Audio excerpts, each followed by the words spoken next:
Hello and welcome to our training today. We're happy to have you here with us.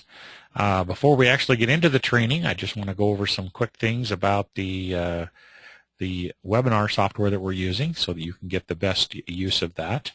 For the main portion of the training today, I'm going to have all of the microphones muted so we don't get any background noise. And as we go through the training, if you have a question, you can open the control window and enter your question in there, and it will appear on my screen. And if I read it at the time and it's appropriate, I'll answer it right then. Otherwise, we will be having a question and answer session at the end, so I can save those up till the end as well. Then when we get to the end of that, we'll open up a question and answer session. And on your little control panel there, you should notice a hand, and you can just click on that, and that will raise your hand during the question and answer session, and that way I can unmute your microphone and you can ask your question. In that little control window, there's an orange bar at the top, or an orange button at the top with an arrow on it. If you click that, that will open and close the control window. So if you just click on that and open it up, that's where you can enter your questions in if you want to type them in. Push the other button to push it again to close it. It'll just toggle it back and forth. And there's another button there with a little screen on it, a little square screen.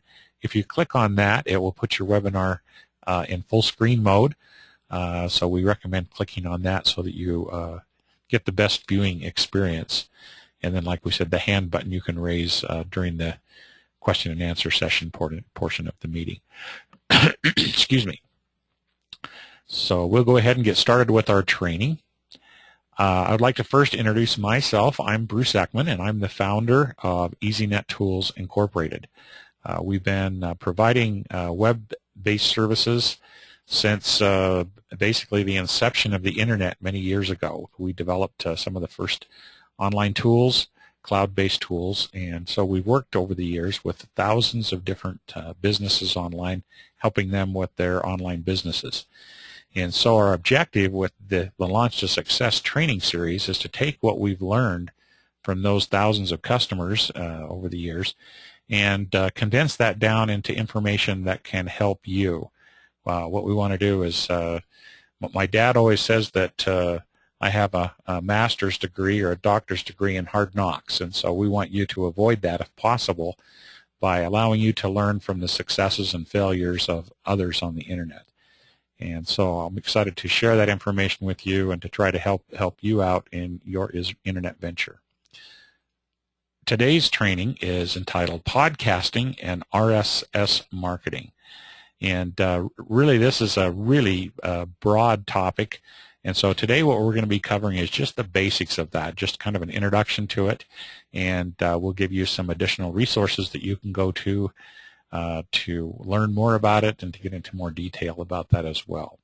So, but excited to share that information with you. This is one of the things on the Internet that you can do that's actually a lot of fun to do. I mean, there are a lot of things that are fun, but this one can be pretty fun. So let's go ahead and talk about that. First, let's talk about just what is podcasting and what is an RSS feed. And sometimes it's a little hard to understand what those things are, and hopefully I can simplify it so you can kind of have a basic understanding of what those things are. Typically with podcasting or RSS feeds, you're looking at content. The first piece of it is some type of content or information.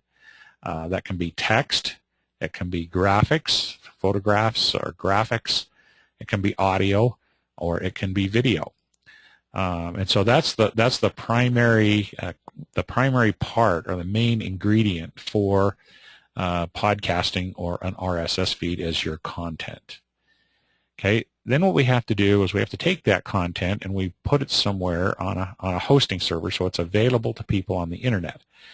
And just so you understand, I kind of want to explain the difference between downloading and streaming.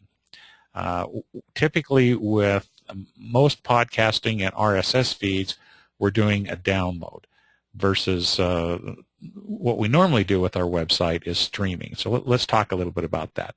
downloading is pretty straightforward. What happens is you have a file, let's say it's a video file, and you put it up on your website or on your hosting space, and then someone just downloads that, or it makes a copy off of your server and puts it onto their computer, their player, whatever it is that they're using to play that. So you're actually creating multiple copies of that same file, whether it be a text file, an audio file, or a video file. You're making multiple copies of that all over the internet. Now, streaming is a little bit different, and typically with streaming, we're doing streaming off of our website because we don't want to make multiple copies of that all over the internet in most cases. And so what we do is we have a player on the other end, on the person that's viewing. They have a player, and what happens is that as they tap in, it's just like the shower head here. That video is actually just streaming right over the internet. And so as those bits of data go over the internet, just as fast as they get there on the other end, your player is playing them. And so they're actually not stored on the hard disk on the other end, or they're not stored anywhere. They're played as fast as they get there. And so you've got to have the speed to be able to watch it at real time as it goes over the internet, but you only have the one main copy on your machine. And so that's the difference with streaming and between doing podcasting. Streaming is kind of, it's played as fast as it gets there, and when it's done, there's nothing left there. With downloading, you're making multiple copies of that information all over the internet and on other devices out there. And so before you get into podcasting, you really need to understand and not have a problem with having multiple versions or multiple copies of your information out there all over the world. And so just depending on what you want to have, but part of streaming or part of podcasting is typically downloading and allowing people to download that file and make copies of it. Okay, so now the real thing that sets RSS feeds and podcasting apart from everything else. Lots of people have audio files and video files and text information and everything out there. But the thing that really makes a podcast or an RSS feed is the ability for customers to subscribe to that information. And this is the thing that really makes it cool, because if you make an upgrade to your website, or you add some content to it, or you put a new video out there, people don't just automatically get it. And so what you want people to do is you want people to subscribe through an RSS feed or a podcast, and through that subscription, then every time you put a new piece of information up there, it goes out automatically to those people. So you can get instant distribution. You don't have to put it up there and wait. It's instant gratification. I think that's what everyone likes nowadays. And so you've just got to get people to follow you and to subscribe to your podcast or your RSS feed. Okay, let's talk just a little bit about how it works. It's really not that complicated, okay? You put your content up there on your hosting, your server. You just copy that information up there. And what happens is that as well as that information that's up there is a control file that allows these things to subscribe to it, and it says, hey, this is the content that's available. And then there are all kinds of devices and programs and things all over the internet that are players that can subscribe to this content. And what those players all do is they all keep checking that file to see if there's anything new. And so as soon as there's anything new, it instantly grabs it and downloads it to that device.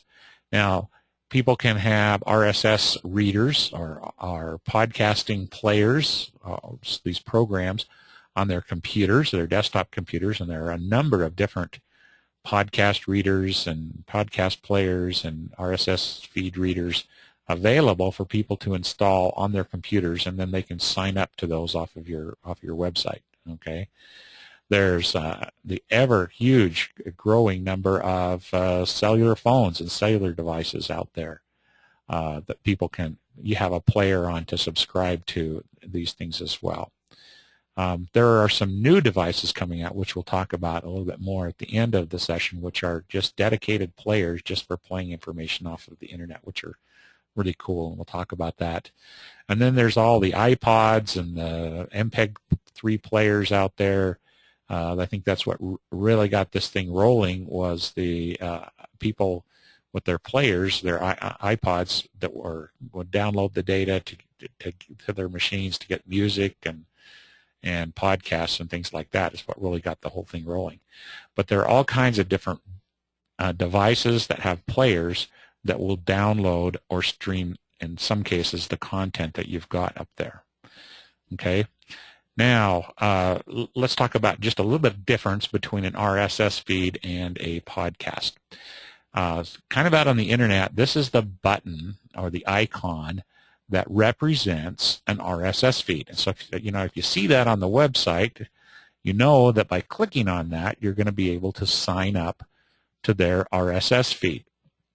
Okay, and so we'll talk a little bit more about that. But an RSS feed is typically on your own website, and you will place this button on your website. And as people visit your website, they can click on that button and they can sign up to your RSS feed.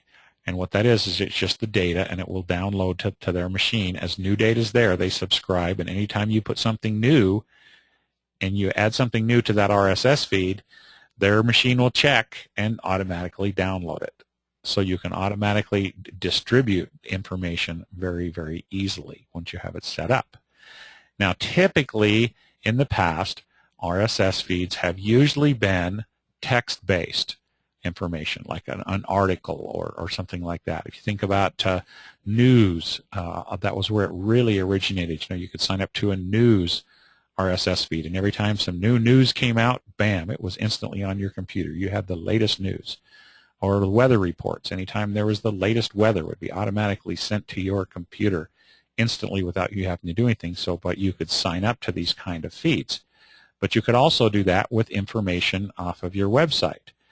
Anything from the latest sales to some information that people wanted to subscribe to about that. RSS feeds are changing. But I think that probably out there in the world, still the bulk of RSS feeds are text-based, and maybe some graphics included with it, but on a limited basis as far as the graphic things are concerned. I think that's where it's really been strong. And typically, you're going to sign up for those on your website. If I want to sign up to a news RSS feed, I'm going to go to the news website, and I'm going to click on it, and I can sign up to it. So that's typically what an RSS feed is.